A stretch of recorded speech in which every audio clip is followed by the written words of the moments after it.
Queremos ahora abrir nuestros oídos para escuchar de ti.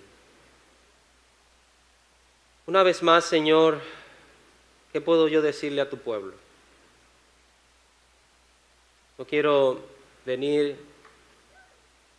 con palabras persuasivas de humana sabiduría.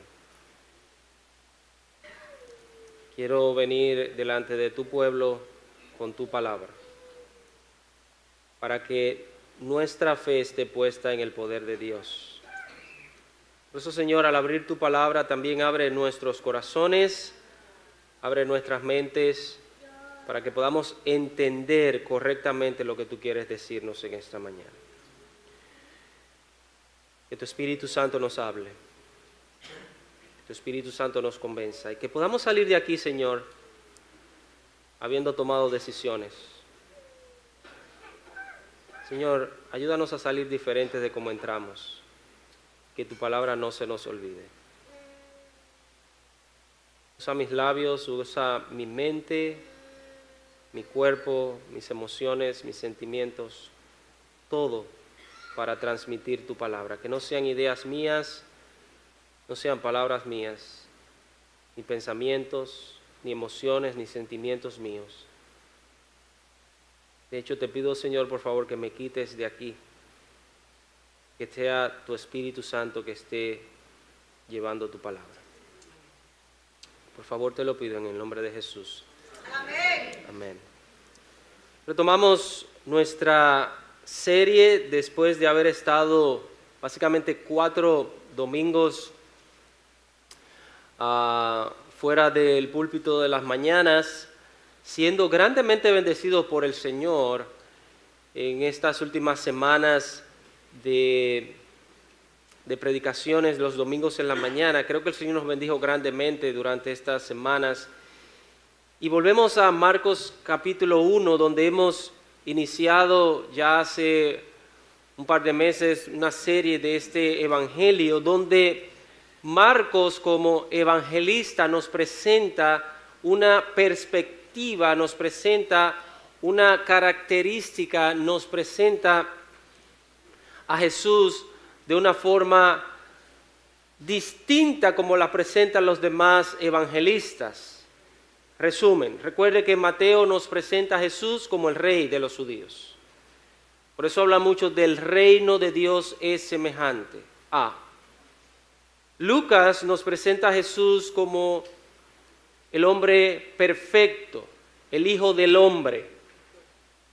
Por eso nos da la genealogía de Jesús hasta Adán y tenemos muchos detalles de manera cronológicos. Básicamente el que mejor organiza la vida de Jesús es Lucas. Juan nos presenta a Jesús como el Hijo de Dios, a diferencia de Lucas, que nos presenta a Jesús como el Hijo del Hombre. Juan nos presenta a Jesús como el Hijo de Dios y nos da evidencia de que Él es Dios encarnado. Por eso en Juan no tenemos genealogía, en Juan no tenemos cuándo Él nació, cómo Él nació, nada de eso, porque nos dice que el Verbo se hizo carne y habitó entre nosotros. En el principio era el Verbo era con Dios y el Verbo era Dios. Era en el principio con Dios. No tiene genealogía humana porque Él viene de Dios. Él es Dios encarnado. Y nos da evidencias de esto. ¿Cómo? ¿Cuáles son las evidencias? Sus milagros. Juan nos presenta 7 milagros exclusivos que demuestran que Él es Dios. Pero Marcos nos presenta a Jesús como el siervo perfecto. Por eso este evangelio no nos presenta, el evangelista tampoco nos presenta una genealogía de Jesús como lo hacen Mateo y Lucas, porque a quienes Marcos les estaba escribiendo no les interesaba de dónde venía Jesús, sino que les interesaba lo que Él hacía. Un siervo, un esclavo. Y por eso El pasaje clave está allí en Marcos capítulo 10. El Hijo del Hombre no vino para ser servido, sino para servir y para dar su vida en rescate por muchos. El propósito es presentarnos a un siervo actuando, a un siervo haciendo, a un siervo practicando. Y por eso, de los 4 evangelios que tenemos en las Escrituras, este es el más corto, es el más resumido, porque nos presenta Jesús haciendo uno y otra vez, en un momento detrás de otro. No hay como pausa, habla mucho después, enseguida, en lo adelante. Algunos le llaman a este evangelio el periódico del Nuevo Testamento. Usted sabe que en los periódicos no se dan muchos detalles. Las noticias en los diarios o en los periódicos no son con muchos detalles, simplemente son noticias puntuales. Se dice lo que hizo, lo que pasó y vamos a seguir hacia adelante. Y esa es la idea también de Marcos, presentarnos a un Jesús en acción. Hay menos palabras, pero hay más acción. En Lucas vemos al Señor Jesús enseñando, en Mateo también vemos al Señor Jesús enseñando. En San Juan vemos a Jesús actuando en milagros exclusivos. Pero aquí en San Marcos vemos a Jesús actuando, haciendo. Y en los primeros versículos que vimos al siervo de Dios siendo introducido en el versículo 1:1, principio del Evangelio de Jesucristo, Hijo de Dios. El siervo es el Hijo de Dios, por eso Él es el siervo de Jehová, el siervo perfecto. Luego vemos el mensajero. ¿Quién se encargó de abrir el camino al mensajero, al siervo de Jehová, que fue Juan el Bautista? Los versículos 2 hasta el 8. Encontramos luego desde el 9 hasta el 13 la aprobación y el ungimiento del siervo de Jehová. Él fue bautizado públicamente y fue probado con tentaciones y pruebas que solamente él pudo superar. Pero más adelante vemos al siervo de Jehová predicando acerca del reino de Dios y haciendo una invitación en los versículos 14 y 15. Fíjese que Jesús vino a predicar, vino a enseñar, vino a proclamar que el evangelio del reino de Dios. Él no vino a jugar, ni a relajar, ni a hacer espectáculo. Jesús vino a predicar el evangelio del reino de Dios y a hacer invitación. Y dice, el tiempo se ha cumplido y el reino de Dios se ha acercado. ¿Cuál es la condición para venir al reino de Dios? Arrepentíos y creed en el evangelio. Amén. Hermanos, tenemos que seguir invitando y tenemos que seguir hablando a las personas del evangelio de Cristo Jesús. Invitándoles, ven a Cristo, ven al reino. Pero para esto también él entendía, tenía que instruir, enseñar a otros. Por eso en los versículos 16 hasta el 20, él hace un llamamiento a sus discípulos para convertirlos en pescadores de hombres. Ahora ustedes tienen una misión especial, ustedes tienen un propósito exclusivo de hacer pescadores de hombres. Tirad la red. No en el mundo secular, sino en el mundo espiritual. Estos hombres tuvieron un llamado muy, pero muy especial por parte del Señor Jesús. Ahora, vamos a leer los versículos 21 hasta el 28. Y en esta mañana vamos a estar hablando acerca de la autoridad de Jesús. La autoridad de Jesús. Y hermanos, mientras yo pensaba y meditaba y escribía algunas notas acerca de este pasaje, pensaba en mí. Jesús tiene autoridad. Pero muchas veces, muchos de los creyentes no somos sumisos a la autoridad de Jesús. Y vamos a ver algo interesante en esta mañana. Yo espero y he orado y oro para que el Señor te hable a ti en esta mañana. Amén. No le hable al que no vino, sino que te hable a ti en esta mañana. La autoridad de Jesús. Mira lo que dice el versículo 21 hasta el versículo 28. Y entraron en Capernaum, y los días de reposo, entrando en la sinagoga, enseñaba. Y se admiraban de su doctrina, porque les enseñaba como quien tiene autoridad y no como los escribas. Pero había en la sinagoga de ellos un hombre con espíritu inmundo que dio voces diciendo: ¡Ah! ¿Qué tienes con nosotros, Jesús Nazareno? ¿Has venido para destruirnos?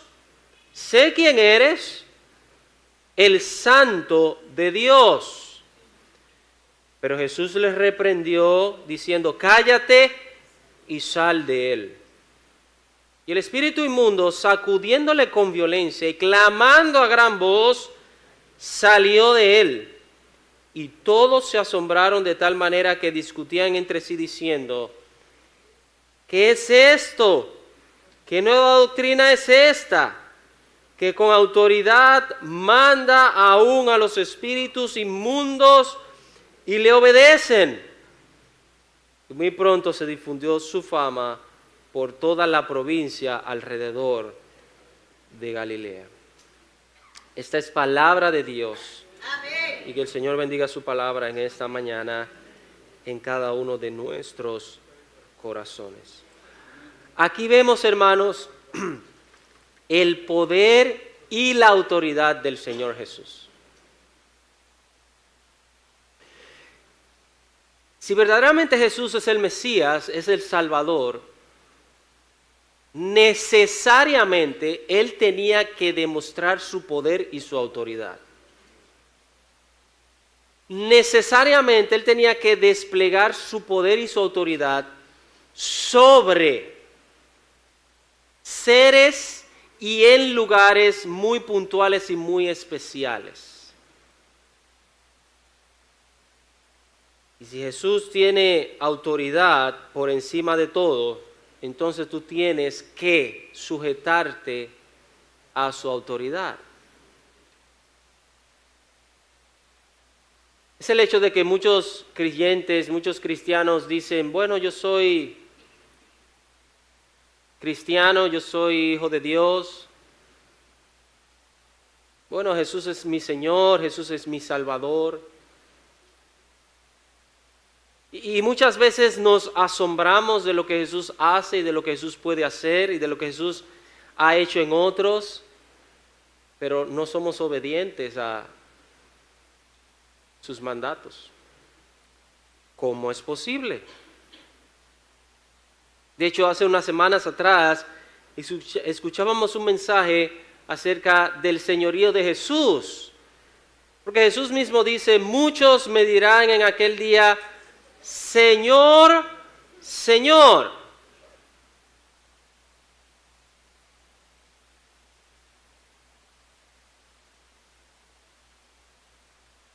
Y Dios dice: ¿por qué me llamáis Señor si no hacéis lo que yo os mando? Vemos que Jesús se traslada a Capernaum. Nos dice el versículo 20 que luego los llamó y dejando a su padre Zebedeo en la barca, con los jornaleros le siguieron. Estos son los discípulos que siguieron al Señor. Y nos dice inmediatamente que entraron en Capernaum. Ellos entraron en Capernaum y en los días de reposo, entrando en la sinagoga, enseñaba.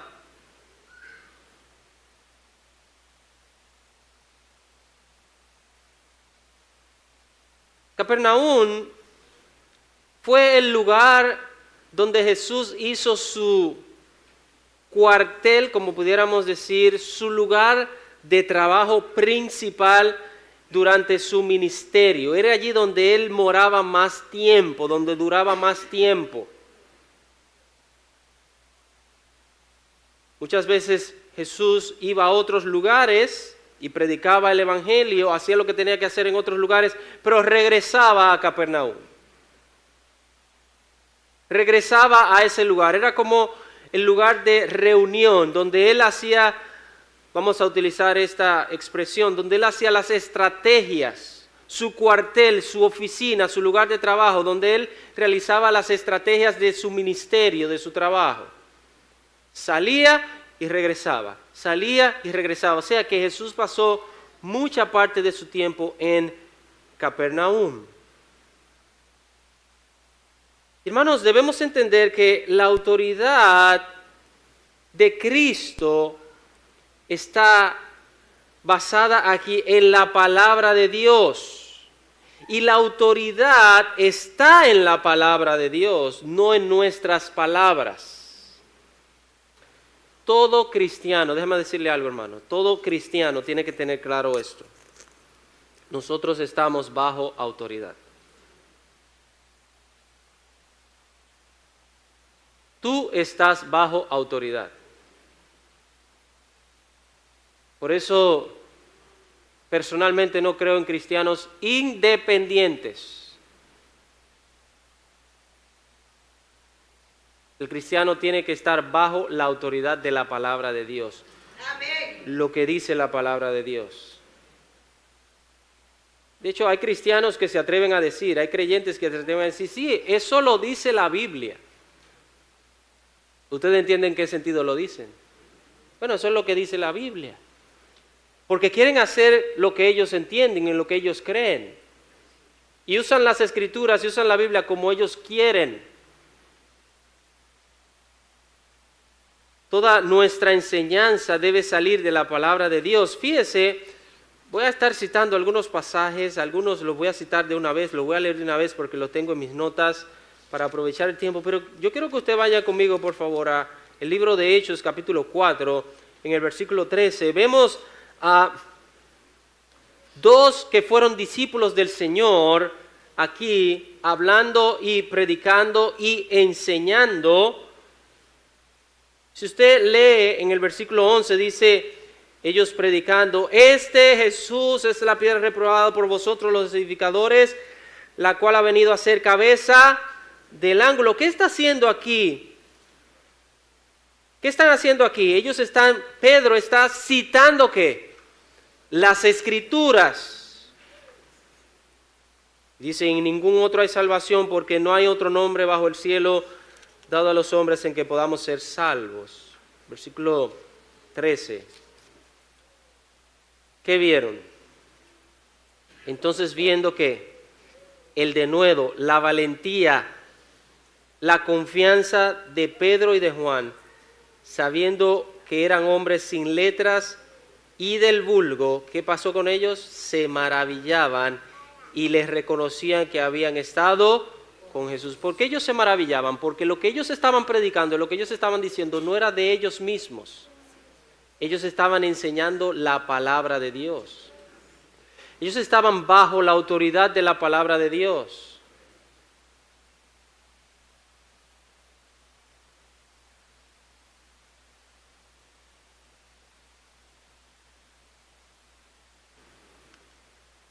¿Cómo inició Jesús su ministerio? Jesús inició su ministerio predicando con autoridad las Escrituras y demostrando su autoridad sobre espíritus inmundos. Esto es lo que vamos a ver en esta mañana en dos partes. Número 1, su autoridad con las Escrituras. Mire el versículo de Marcos capítulo 1, 21 y 22. Dice, y entraron en Capernaum los días de reposo y entrando en la sinagoga, enseñaba y se admiraban de su doctrina porque les enseñaba como quien tiene autoridad y no como los escribas. La autoridad de Jesús inicialmente, hermanos, si usted nota algo, la autoridad de Jesús inicialmente estaba en las Escrituras y con las Escrituras. Y él podía demostrar su autoridad por sí mismo, porque él es Dios. Pero usted se acuerda en la tentación de Jesús. Dice que fue llevado por el Espíritu al desierto para ser tentado por el diablo. Durante 40 días y 40 noches estuvo solo en el desierto y dice que vino Satanás para tentarle. ¿Y cuál fue la primera tentación? Yo sé que tú tienes hambre. Si tú eres hijo de Dios, no te mueras de hambre. Di que estas piedras se conviertan en pan. ¿Y qué Jesús hizo? ¿Qué Jesús hizo? ¿Utilizó qué? Lo que ya estaba escrito. No vino con una invención nueva, no vino con una invención es nueva, no vino con algo creativo. Él utilizó las escrituras. Escrito está, no solo de pan vivirá el hombre, sino de toda palabra que sale de la boca de Dios. Listo.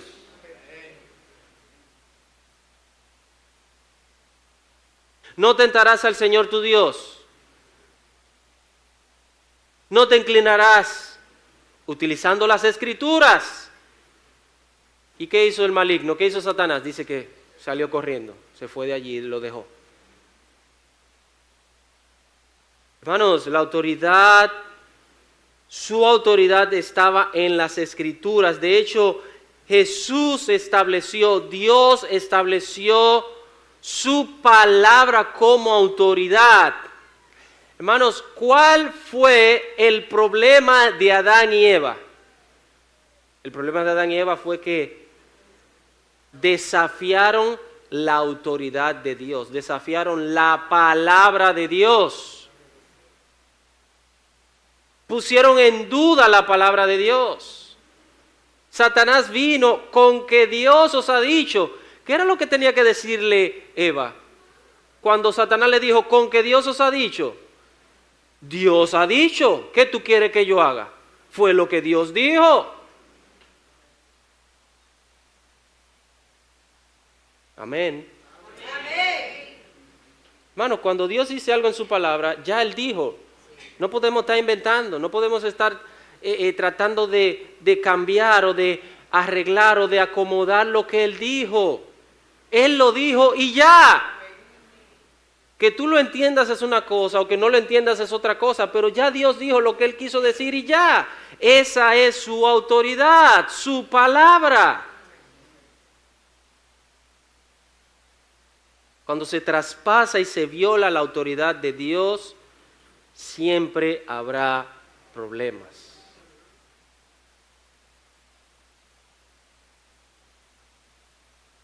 Hermanos, si Jesús no perdía el tiempo, si usted nota en el versículo 21, dice que entraron en Capernaum en los días de reposo, entrando en la sinagoga, ¿qué él hacía? Enseñaba.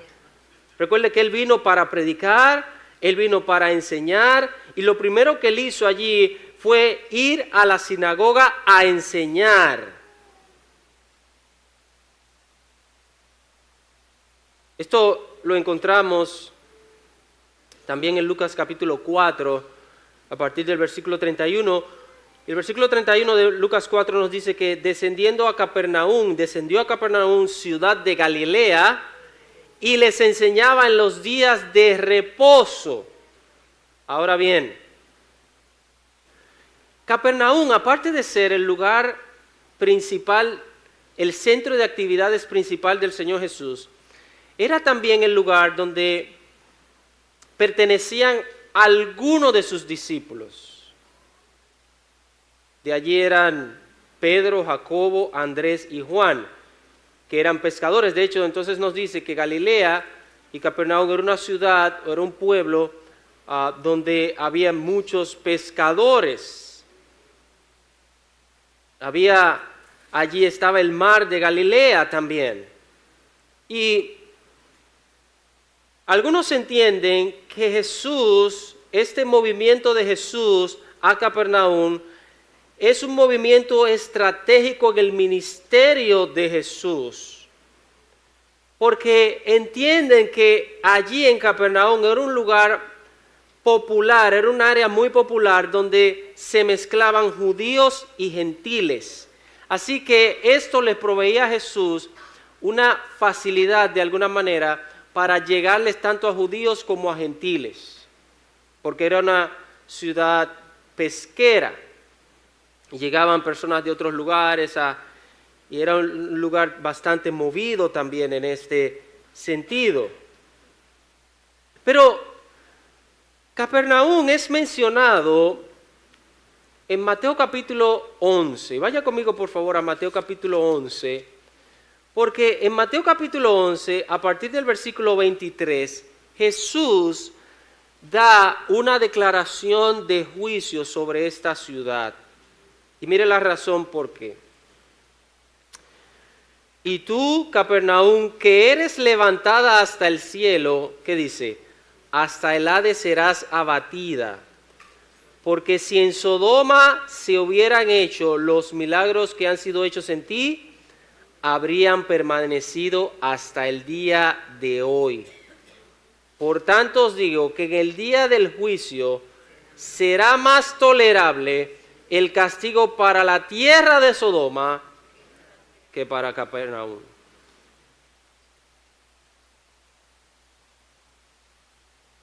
Mire lo que el Señor Jesús le está diciendo. Hermano, cuando nosotros pensamos, simplemente cuando nosotros pensamos en Sodoma y Gomorra, lo que nos llega a la mente de esos dos nombres, de esas dos ciudades, es perversión, destrucción, fuego. Nos llega a la mente cosas terribles, malas, pecadoras. Juicio, fuego, azufre. ¿Y qué Jesús dice de Capernaum? Que el juicio y el castigo para Capernaum será peor que el de Sodoma y Gomorra. Y dice algo interesante. Y hermano, esto yo lo creo porque fue Jesús que lo dijo. Dice que si en Sodoma se hubieran hecho los milagros que se hicieron en Capernaum, en esa ciudad, dice que hubieran permanecido hasta ese día.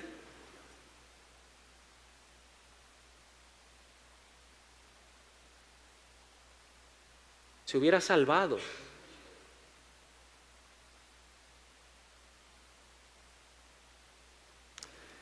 Jesús fue a las sinagogas porque la sinagoga era un lugar de reunión común de los judíos.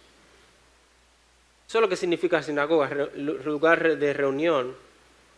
¿Y qué se hacía allí? Allí se practicaba la lectura y la enseñanza de la ley de Dios, pero también se hacían oraciones en el día de reposo. Conocemos esta frase, día de reposo es Sabbat, o como nosotros le conocemos hoy día, el sábado, el día en el cual se reunían los judíos para ir a las sinagogas. Interesante.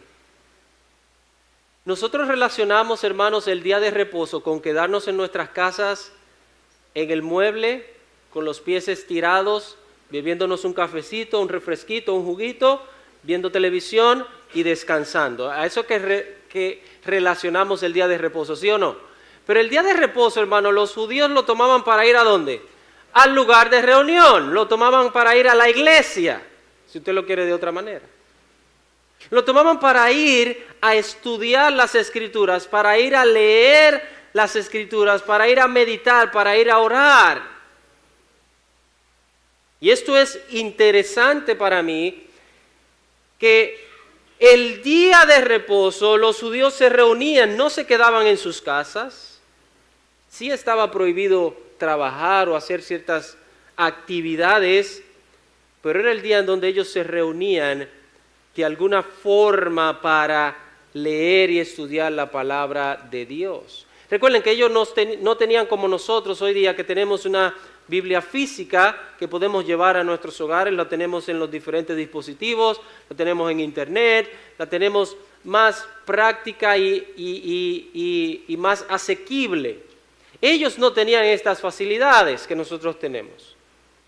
Por lo tanto, para ellos era importante reunirse para estudiar las Escrituras. Hermanos, nosotros nos reunimos regularmente el domingo, que sería nuestro día de reposo. ¿Para qué? Nos reunimos para adorar a Dios, adorar a nuestro Señor, pero también nos reunimos para estudiar las Escrituras. Hermanos, el centro de nuestra reunión debe ser la palabra de Dios. Amén. Debe ser ese el centro de nuestra reunión. Hermano, nuestro día de reposo, que ustedes no tienen día de reposo, dicen algunos. Mi día de reposo es el domingo. Y cualquier otro día, cualquier otro momento que yo tenga en la presencia del Señor. Porque en la presencia del Señor hay descanso, hay reposo. Pero nos reunimos nuestro día de reposo, el primer día de la semana. Si usted lee las cartas, esa frase día de reposo es sustituida por el primer día de la semana. El primer día de la semana se reunían. Y ese día debe ser usado sabiamente para descansar, para retomar fuerzas, para reposar y meditar en la palabra de Dios. Por eso, hermanos, es importante, una de mis oraciones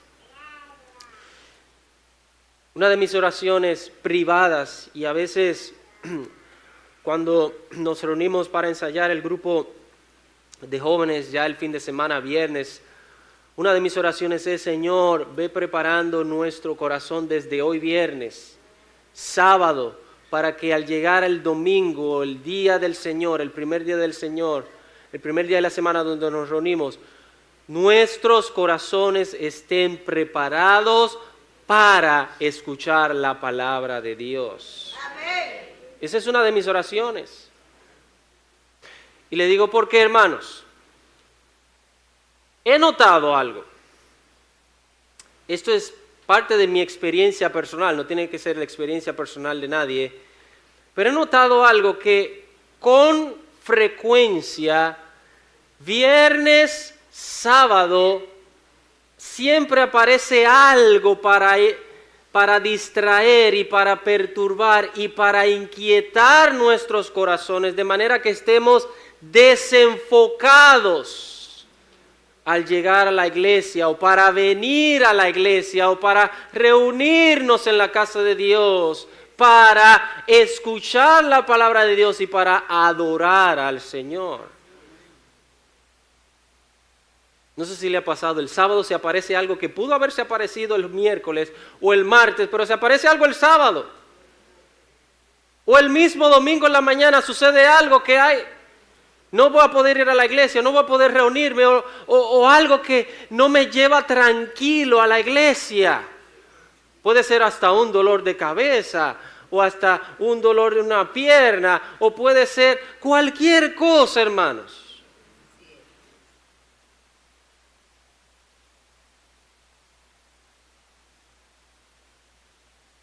Hermanos,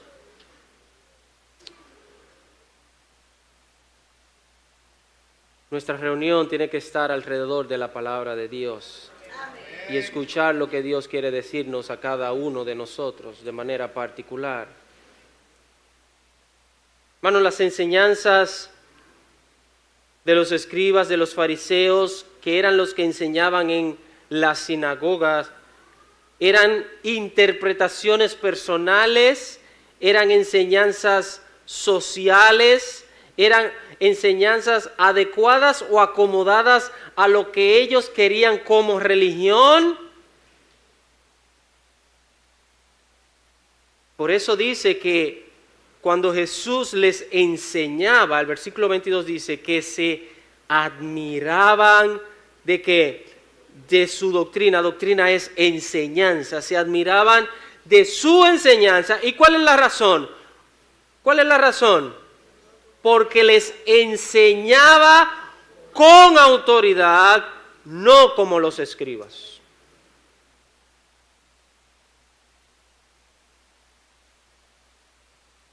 Cuando Jesús les hablaba más que al oído. Jesús les hablaba a la mente y al corazón. Cuando Jesús hablaba, cuando Jesús enseñaba de cosas que realmente importaba, enseñaba las Escrituras. Él no enseñaba trivialidades, no enseñaba cosas secundarias, él hablaba directamente, claramente, precisamente, él enseñaba con autoridad lo que dice las Escrituras. ¿Usted sabe por qué ellos se admiraban de la enseñanza? Dice, porque les enseñaba como quien tiene autoridad y no como los escribas. Porque los escribas y los fariseos, que eran los encargados de enseñar la palabra de Dios, la ley de Dios, ellos citaban a otros rabinos, a otros intérpretes de la ley, enseñaban otras cosas, bueno, que tenían que ver con cosas externas. Jesús les hablaba al corazón, les hablaba a la mente y les decía, mira, esto es lo que significa la ley de Dios. ¿Usted se acuerda en una vez que Jesús estaba enseñando en el Sermón del Monte y Él les dijo esta expresión, oísteis que fue dicho? Se lo dijo en varias ocasiones, oísteis que fue dicho, no cometerás adulterio. ¿Usted sabe qué era lo que él estaba diciendo? Jesús. Mire, la enseñanza de los fariseos y de los escribas en cuanto a la ley es que no cometas el hecho físico de adulterio. Pero él terminó de decir eso y dijo, pero yo os digo, mire lo que significa no adulterarás. Él dice, yo os digo que cualquiera que mirare a una mujer y la deseare en su corazón, ya adulteró. Hermano, ¿quién quedó al descubierto ahí? ¿Quién quedó al descubierto ahí? Ustedes no saben, todo el mundo. No era simplemente el que se había acostado con una mujer o el que había acostado con un hombre, sino todo el mundo. Porque la ley no va hacia afuera, la ley va hacia adentro, hacia el corazón. Oísteis que fue dicho, no odiarás a tu hermano, pero yo os digo que cualquiera que le diga fatuo a su hermano, que piense mal de su hermano, que se enoje contra su hermano, ya es reo de castigo del infierno. ¡Wow! Eso es lo que significa las Escrituras, eso es lo que significa la ley. Y por eso él hablaba con esa autoridad. No le estaba enseñando lo que otros pensaban, no les enseñaba los dichos de otros, él les enseñaba lo que decía la palabra de Dios. Debemos entender, hermanos, que la autoridad está en la palabra de Dios, no en nuestras propias ideas, no en nuestras propias palabras, no en nuestros propios pensamientos, no en lo que nosotros pensamos, no en lo que nosotros entendemos o creemos. La autoridad está en la palabra de Dios. Hermanos, ¿y por qué él enseñaba con esta autoridad? En primer lugar, dos razones. Número uno, él conocía las Escrituras, por eso él enseñaba con autoridad. Además de que él es el autor de las Escrituras, él es la palabra personificada, él es el contenido de las Escrituras, él conocía las Escrituras. Hay una diferencia entre tú tener un conocimiento intelectual y un conocimiento real de las Escrituras. Hermanos, aquí cualquiera puede citar un versículo de la Biblia. Hermano, el versículo más popular y más famoso del mundo, ¿cuál es? San Juan 3:16. Los impíos lo citan. El salmo más popular del mundo, ¿cuál es? Salmo 23. Los impíos lo citan y lo tienen en su casa abierta con una Biblia, pero no conocen esos versículos, no conocen ese salmo.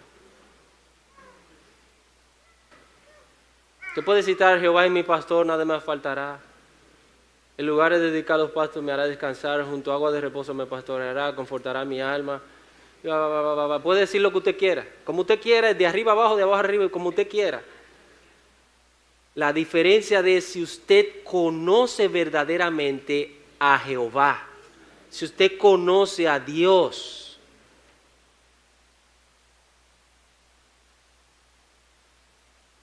Porque de tal manera amó Dios al mundo, que ha dado a su Hijo unigénito, para que todo aquel que en Él cree no se pierda, mas tenga.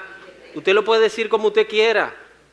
La diferencia la va a hacer ese versículo si usted conoce a aquel que le amó y que envió a su Hijo unigénito para morir por usted. No es lo mismo. Hermanos, los escribas, los fariseos, citaban de arriba abajo, de abajo arriba las escrituras, la ley, pero no conocían al Dios de la ley.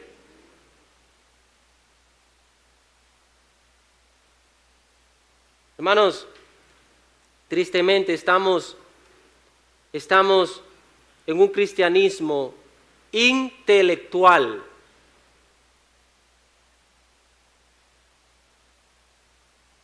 Las redes están llenas de intelectuales de la Biblia.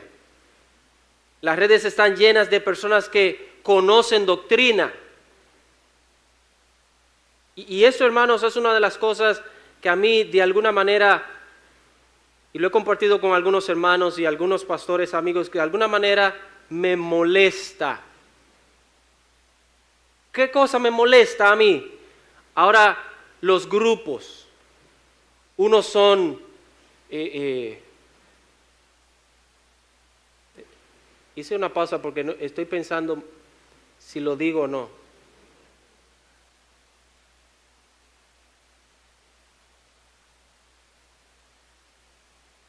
Unos son bautistas fundamentales, otros son bautistas reformados, otros son bautistas calvinistas, otros son bautistas independientes, otros son arminianos.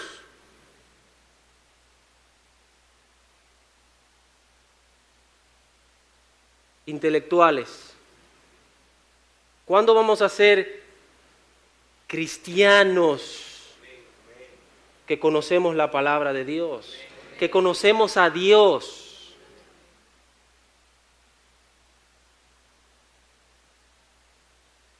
Y ahora hay grupos. Eso no es desde ahora, hace tiempo. Y por eso se lo he dicho a algunos amigos y a algunos hermanos, a mí no me cataloguen ni me metan en ninguno de esos grupos. Yo quiero es ser bíblico, conocer a Dios y a su palabra. Amén. No me metan en ninguno de esos grupos.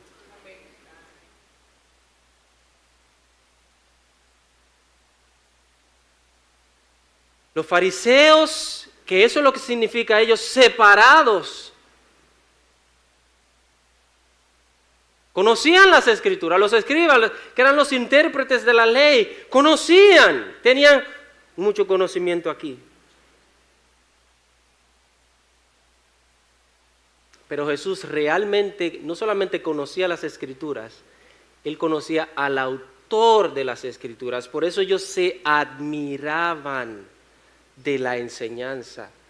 Y fíjense que lo dice claramente, se admiraban de su doctrina porque les enseñaba como quien tiene autoridad. Y hay una comparación, no como los escribas. Y hermanos, no quiero que me malinterpreten, porque yo sé que este mensaje va a estar en las redes y está en las redes. Yo no estoy en contra de ninguno de los grupos que mencioné. De hecho, todos ellos son mis hermanos en Cristo, son mis amigos y comparto, hablo con ellos, los abrazo y todo lo que quieran. El problema está, hermanos, en el intelectualismo. Cuando llegamos a ser intelectuales, tenemos la tendencia a creernos superiores a los demás. Hermanos, lo que tenemos es que buscar y conocer a Dios. Conocer a Dios para que transforme nuestras vidas, para que cambie nuestras vidas.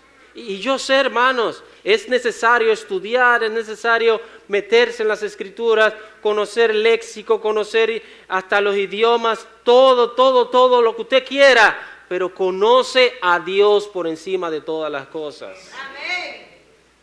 Jesús les enseñaba con autoridad. Hermanos, no con superioridad. Hermanos, ¿ustedes están entendiendo? Amén. No era con una superioridad de que yo me sé las escrituras, yo sé esto y yo sé lo otro. No era con ese era con autoridad de la palabra de Dios. A diferencia de los escribas y los fariseos, que ellos enseñaban las escrituras con superioridad.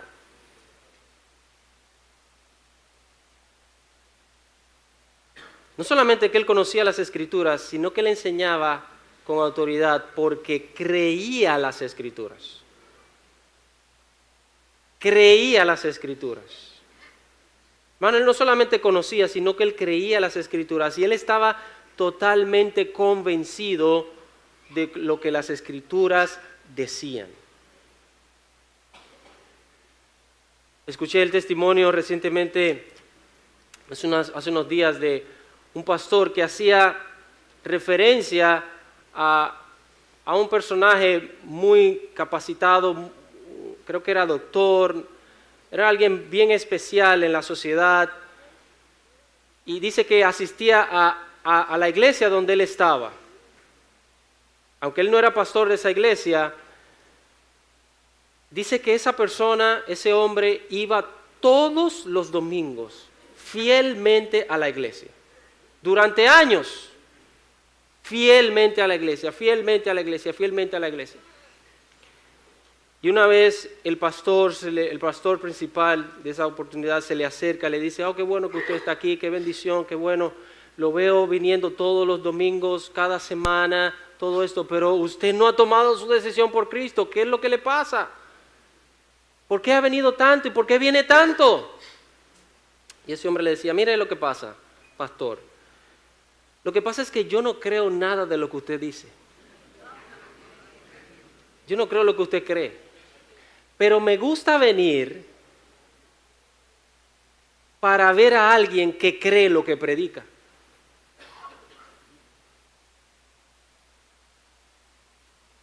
¿Ustedes entendieron lo que él dijo? No creo lo que usted cree, pero veo a alguien que cree lo que predica. Hermano, esa es la diferencia en conocer y creer. Puedes tener un conocimiento intelectual, pero ¿crees lo que dice Dios en su palabra? Lucas 4:31 dice: y se admiraban de su enseñanza porque su mensaje era con autoridad.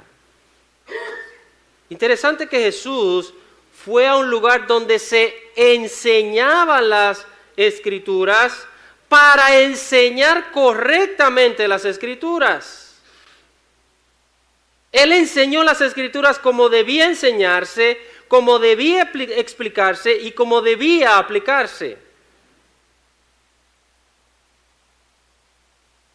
Hermanos, en nuestro lugar de reunión debe prevalecer la autoridad de la palabra de Dios. Yo me he encontrado con personas y he tenido conversaciones con personas, y aún hasta creyentes, déjenme decirle, que estamos conversando de cualquier cosa y ¿por qué tú dices eso? Bueno, es lo que dice la Biblia, ¿qué hago?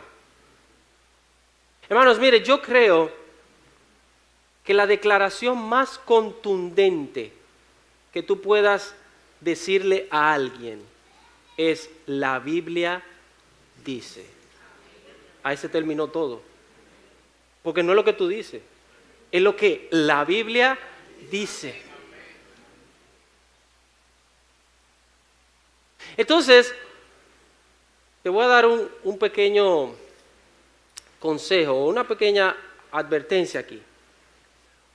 Cuando tú usas esa expresión correctamente, la Biblia dice esto, ya el problema en la discusión no va a ser contigo. La discusión se va a tornar contra las escrituras. ¿Qué les parece? Hermanos, no discutamos lo que nosotros pensamos, lo que nosotros entendemos, lo que nosotros creemos, no. Simplemente decimos, mira, la Biblia dice esto y ya. El problema tuyo no va a ser conmigo, ya el problema tuyo va a ser con la Biblia. Y si tienes problemas con la Biblia, vas a tener problemas con el autor de la Biblia.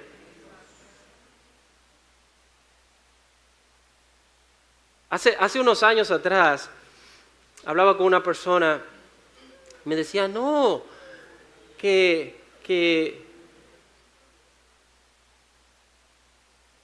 ¿cómo es que yo tengo que someterme y sujetarme a los pastores? ¿Y cómo es esto? ¿Y cómo es que lo otro? Y yo le dije, hermano, pero la Biblia no lo dice.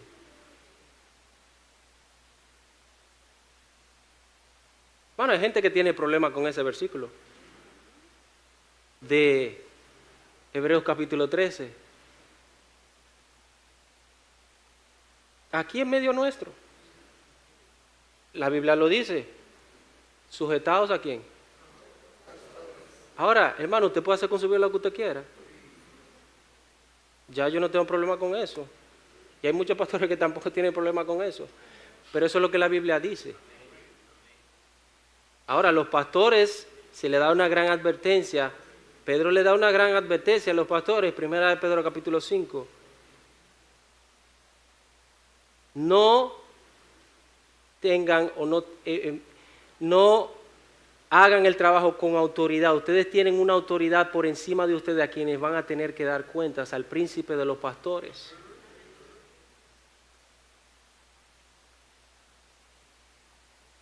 Pero bueno, eso es un anuncio.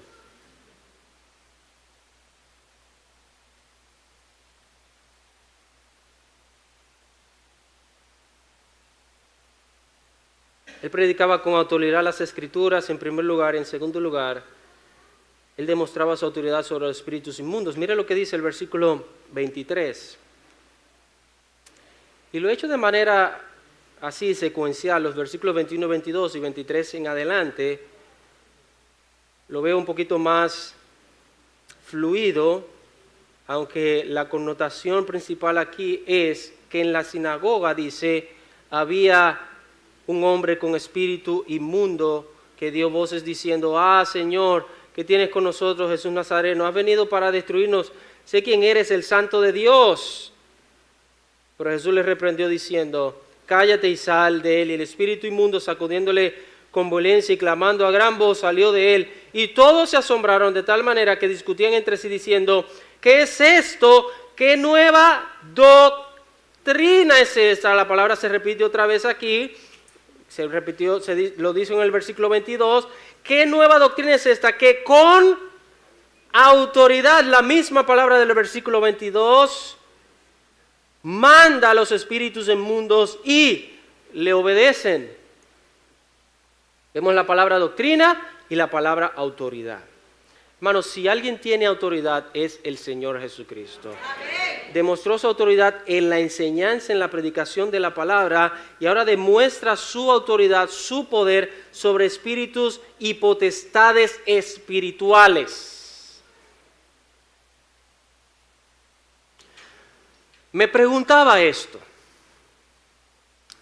¿Por qué en la sinagoga, dice el versículo 23, había un hombre con espíritu inmundo?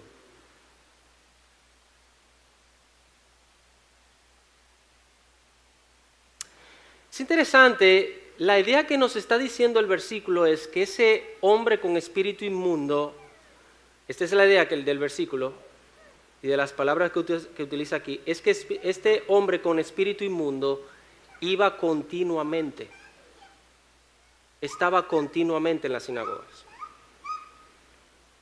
Ahora, cuando Jesús viene, entra a la sinagoga y empieza a enseñar en la sinagoga, ¿qué hace? ¿Qué sucede? El espíritu inmundo empieza a dar voces, empieza a gritar. ¿Por cuál razón, hermanos? Porque se estaba enseñando la verdad de la palabra de Dios. Le voy a decir algo. Mientras se enseña la mentira, el espíritu inmundo se mantiene tranquilo. Hermanos, por eso es importante predicar la verdad de la palabra de Dios. Amén. Jesús no nos mandó a nosotros, oiga bien lo que le voy a decir, y algunos pueden tener diferencia con esto que le voy a decir ahora. Jesús no nos mandó a nosotros a sacar demonios ni a ser exorcistas. Esa tarea Él se la dejó a sus discípulos, a sus apóstoles. Si usted lee las cartas, que son cartas a la iglesia, ¿cuántas veces usted ve allí acerca de sacar demonios y de exorcizar y de todo ese tipo de cosas. Usted no lo ve en las cartas. En la última ocasión que usted lo ve es en el libro de Hechos y lo ve por apóstoles. Y vamos a ver un pasaje más adelante. El punto es este, hermanos, cuando la verdad de las Escrituras es predicada, cualquier cosa inmunda, cualquier espíritu inmundo, cualquier esclavitud, cualquier atadura tiene que romperse. Porque donde está la verdad y donde está el Espíritu de Dios, allí hay libertad. Y conoceréis la verdad y la verdad os hará libres. San Juan 8. Y si usted se fija en San Juan 8, el Señor Jesucristo les está hablando a los fariseos, a los escribas, y les dice, ustedes son de vuestro padre el diablo. ¿Y qué era lo que estaban enseñando los escribas y los fariseos? Las enseñanzas de su padre el diablo. Hermano, esto parece duro, esto parece fuerte. Hermanos, las falsas religiones. Y yo sé que aquí me voy a meter en camino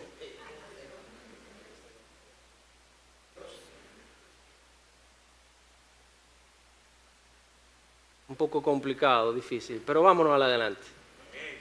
Las falsas religiones y las falsas enseñanzas están llenas de demonios.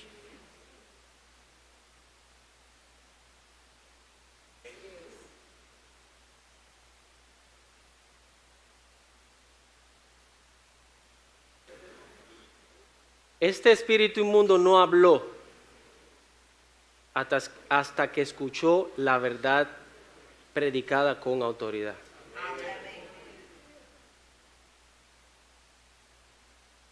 Las falsas enseñanzas, Pablo lo dice, doctrinas de demonios.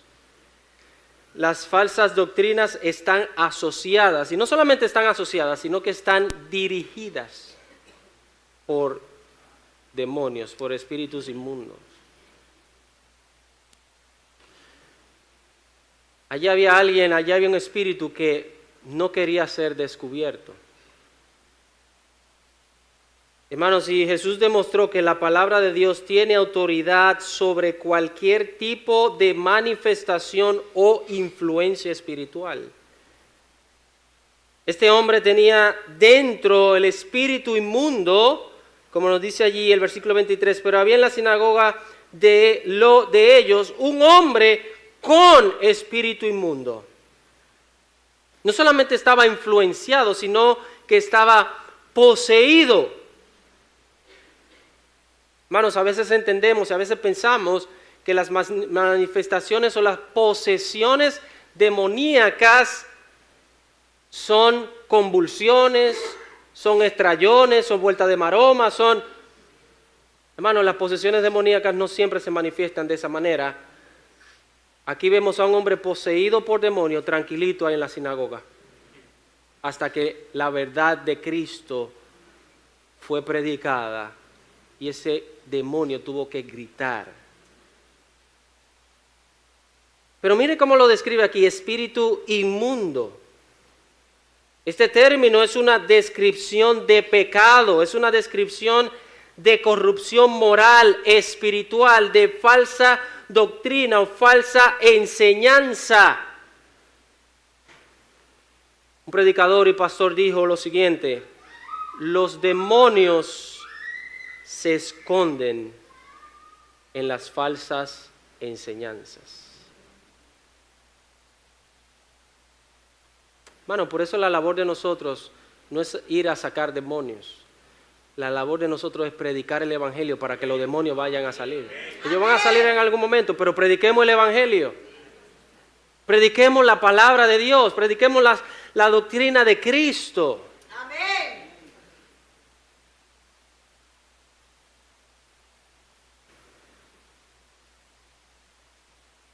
¿Por qué este espíritu inmundo, el versículo 23 dice que dio voces diciendo, ¿qué tienes con nosotros, Jesús Nazareno? Fíjese que Jesús no llamó al hombre, Jesús no le dijo, demonio, sal de aquí. Jesús no dijo, si hay un demonio en medio de nosotros, si hay un espíritu inmundo, lo echamos fuera. ¿Él lo dijo eso?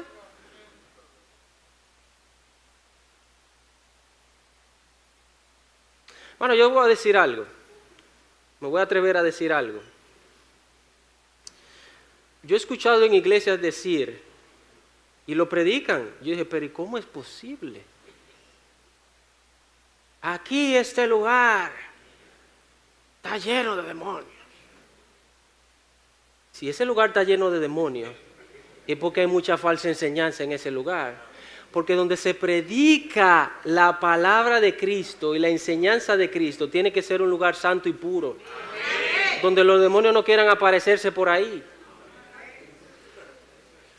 No te digo en un barrio, en una comunidad, en una cosa así.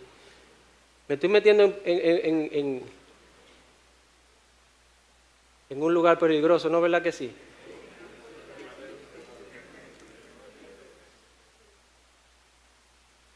Aunque está haciendo calor aquí, no sé qué está pasando.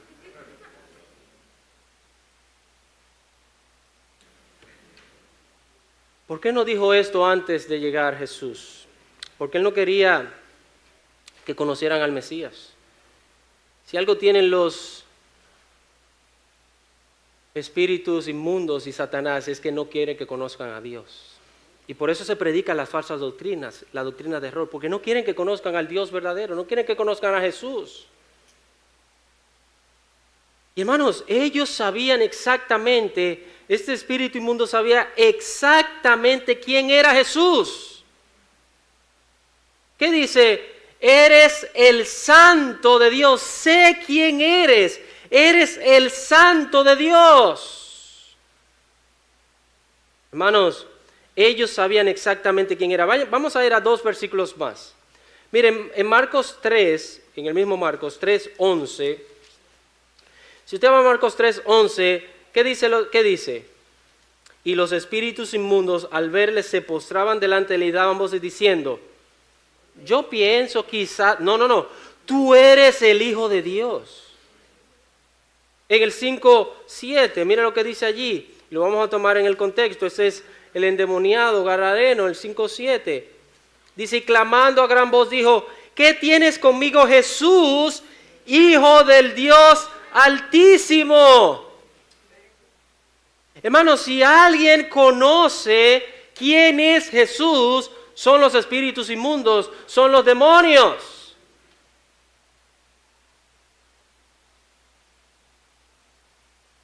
¿Usted no notó algo en esas lecturas en los 3? Capítulo 1, capítulo 3 y capítulo 5. ¿Usted no notó algo? Cada vez que ellos veían a Jesús, dice que gritaban. ¿Usted sabe por qué, hermanos? Porque ellos están aterrorizados de la presencia de Jesús. En pánico. Me voy a adelantar porque quiero ir terminando. La gente cuando veía a Jesús enseñar, ¿cuál era la reacción de la gente? Se asombraba y se maravillaba. Pero ¿cuál era la reacción de los espíritus inmundos? Terror, espanto, porque ellos conocen quién es Jesús. Hermano, eso también debe ser nosotros. No es que nos asombremos, es que nos postremos delante de la presencia del Señor Jesús. Mira, tú te puedes asombrar de Jesús y no ser salvo. Esta gente se asombró de Jesús, pero no fue salvo. El que se asombra y no se somete a la autoridad de Jesús, va a ir al mismo lugar de los demonios que tienen terror y espanto de la presencia de Jesús.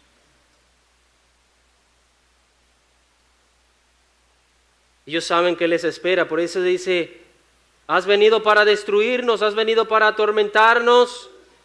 Y ellos saben que no tienen salvación. Los demonios conocían, los espíritus inmundos conocían quién era Jesús, pero los fariseos que sabían la ley, o los estudiosos de la ley, no sabían quién era Jesús.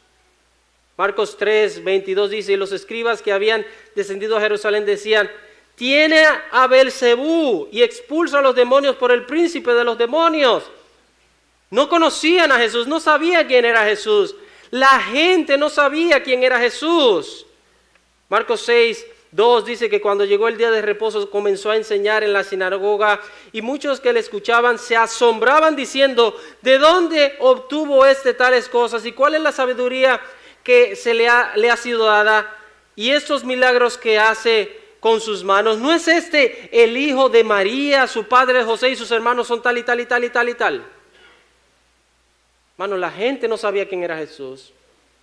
Los fariseos no sabían quién era Jesús. Y a veces hasta sus seguidores no sabían quién era Jesús. ¿Usted sabía eso? Si usted va a Marcos capítulo 8, solamente le voy a hacer En un momento los discípulos están desesperados. Ay, no tenemos comida. Ay, no tenemos pan.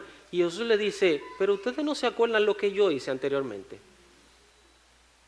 Ustedes no se acuerdan cómo multipliqué los panes y fueron alimentados miles y miles de personas.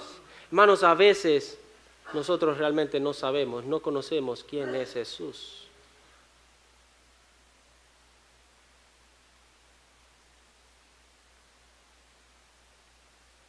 Los demonios conocen más a Jesús que nosotros.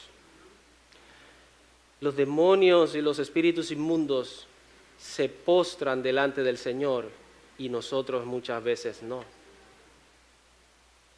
Dice Santiago que los demonios creen y tiemblan. Nosotros creemos mentalmente y no temblamos. Hermano, cuando la palabra de Dios es enseñada y explicada y predicada con autoridad,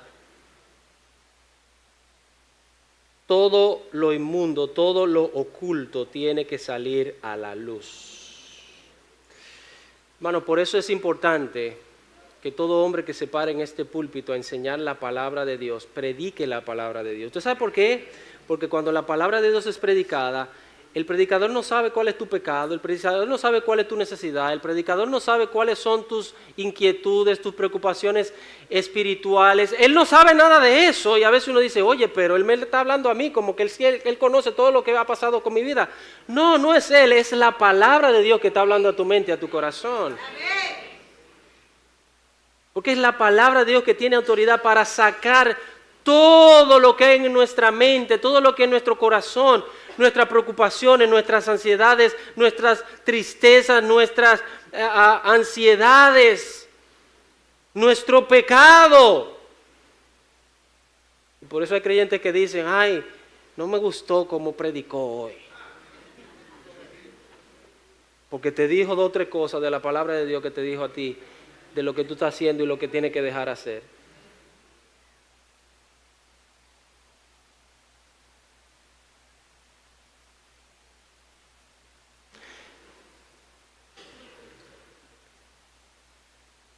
Me estoy extendiendo.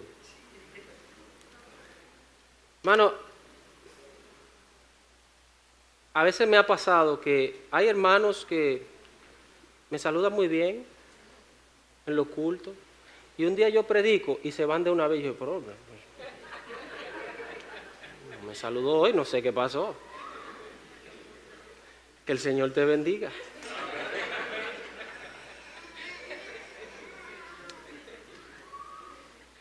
No sé si andaba muy rápido, no sé. Ahora no me venga a saludar todo el tiempo, por favor. Pero por lo menos le bajé un poquito ahí la adrenalina ahora que se pudieron reír un poquito. Pero hermanos, la palabra de Dios trae a la luz cualquier cosa. Mire,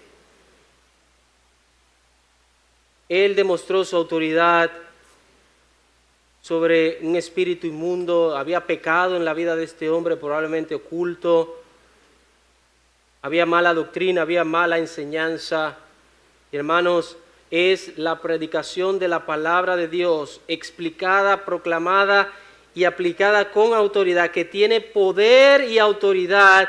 Y el poder del evangelio predicado trae libertad al pecador esclavizado. Por eso si usted le dice allí en el versículo 25, pero Jesús le reprendió diciendo, cállate y sal de él. Y el espíritu inmundo, ¿qué hizo? No lo quería dejar, sacudiéndole con violencia. Y si te voy a dejar, te voy a dejar herido. Sacudiéndole con violencia y clamando a gran voz. ¿Qué tuvo que hacer finalmente? Salió. ¿Usted sabe por qué? Porque cuando Jesús habla, hay que obedecer. Cuando Jesús habla, hay que someterse, hay que obedecer. Y dice, todos se asombraron, de tal manera que discutían entre sí diciendo, ¿qué es esto? ¿Qué nueva doctrina es esta que con autoridad manda a los espíritus inmundos y le obedecen? En Hechos capítulo 19, el versículo 13 en adelante, encontramos la historia apostólica de unos exorcistas ambulantes. Dice, pero también algunos de los judíos, exorcistas ambulantes, trataron de invocar el nombre de Jesús sobre los que tenían espíritus malos o inmundos, diciendo, os ordeno por Jesús, a quien Pablo predicó. Y 7 hijos de un tal Esceva, uno de los principales sacerdotes judíos, eran que hacían esto. Pero el versículo 15 dice, pero el espíritu inmundo, el espíritu malo respondió y les dijo, yo conozco quién es Jesús y yo también sé quién es Pablo, pero a vosotros, ¿quién sois? Y el espíritu que estaba, en quien estaba, y el hombre en quien estaba el espíritu malo, se lanzó sobre ellos y los dominó y pudo más que ellos, de manera que huyeron de aquella casa desnudos y heridos. Hermano, el propósito no es que digamos en el nombre de Jesús, no es el propósito. Hermano, el propósito es que prediquemos y vivamos vidas coherentes con lo que dice la palabra de Dios. Amén.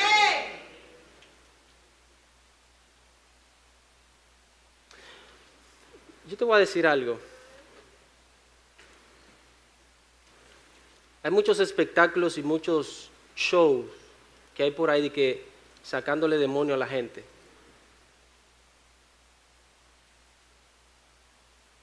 Pero mucha de esa gente ni siquiera ha ido al Evangelio de Jesucristo.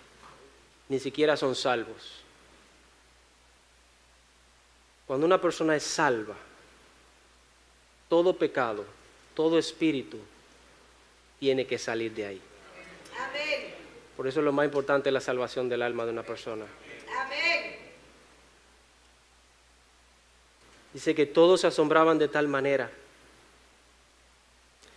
Solo la autoridad de Jesús y su palabra puede traer libertad y liberación a cualquier alma esclavizada, hermanos. Lo voy a repetir, solo la autoridad de Jesús y su palabra puede traer libertad y liberación a cualquier alma que está esclavizada por el pecado. Aquí hay un par de reacciones ante la autoridad de Jesús. Ante la autoridad de Jesús la gente se asombraba, pero los demonios en pánico y terror. La gente se admiraba, pero los demonios obedecían. Y aquellos que se admiraban, que eran la gente, podían alcanzar salvación, pero no obedecieron ni se sometieron a Jesús como Señor y Salvador de sus vidas.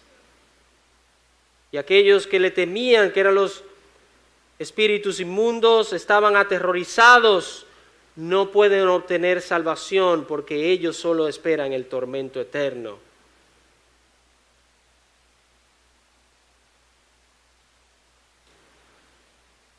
¿Tiene Jesús autoridad sobre tu vida? ¿O simplemente entiendes que Él tiene autoridad? Si tú crees esto, tú tienes que someter tu vida al Señor. Tienes que obedecerle. Vamos a inclinar nuestros rostros, vamos a orar.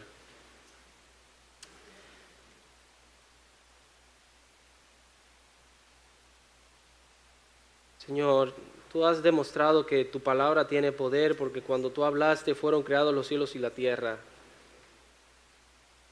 El mar y los vientos te obedecen.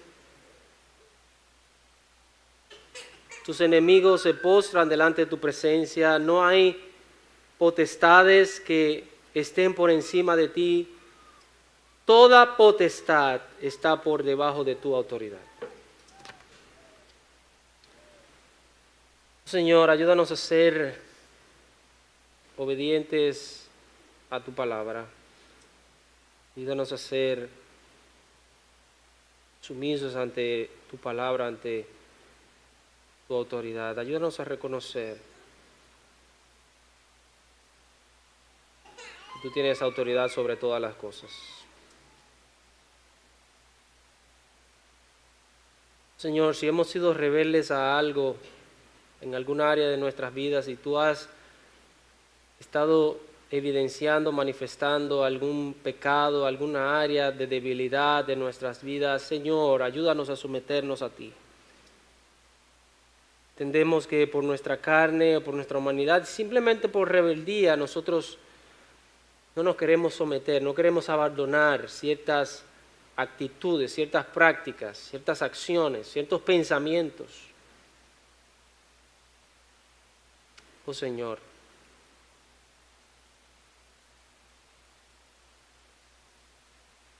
te pido por favor que la verdad de tu palabra traiga convicción a cada persona. Y si hay alguien que está esclavizado, que dice, es que esto me tiene atado, me tiene esclavizado, yo no puedo, realmente tú no puedes. Oh Señor, trae libertad, porque tú puedes. Tú tienes poder para libertar, tú tienes poder para liberar, tú tienes poder para redimir, para salvar.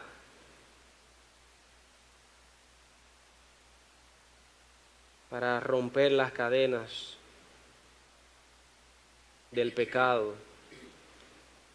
Señor, si hay alguien con una preocupación que no lo deja dormir, si hay alguien con una ansiedad, si hay alguien aquí en esta mañana, alguno de tus hijos, alguno de mis hermanos aquí en esta mañana, con una tristeza profunda, con algún peso, con alguna carga, con algo que le agobia, Señor, yo te pido por favor que tú tengas misericordia, que el poder y la autoridad de tu palabra traiga liberación, traiga libertad.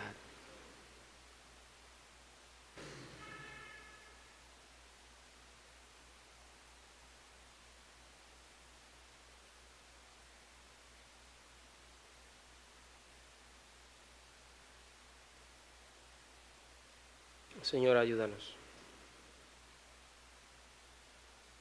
Es más poderoso el que está en nosotros y con nosotros que el que está en el mundo. Si Dios es por nosotros, ¿quién contra nosotros? Te tememos a ti, Señor. Nos postramos delante de ti, Señor. Te honramos a ti, Señor. Te alabamos a ti, Señor. Porque tú eres más poderoso que todos. Tú eres nuestro Dios todopoderoso.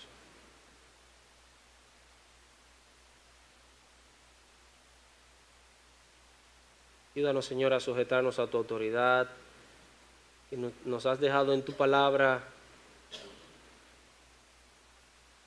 Podamos ser obedientes a ella.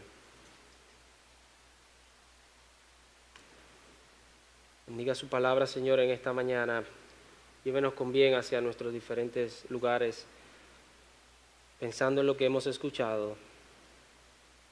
A ti sea la gloria y la honra en todo, en el nombre de Jesús. Amén.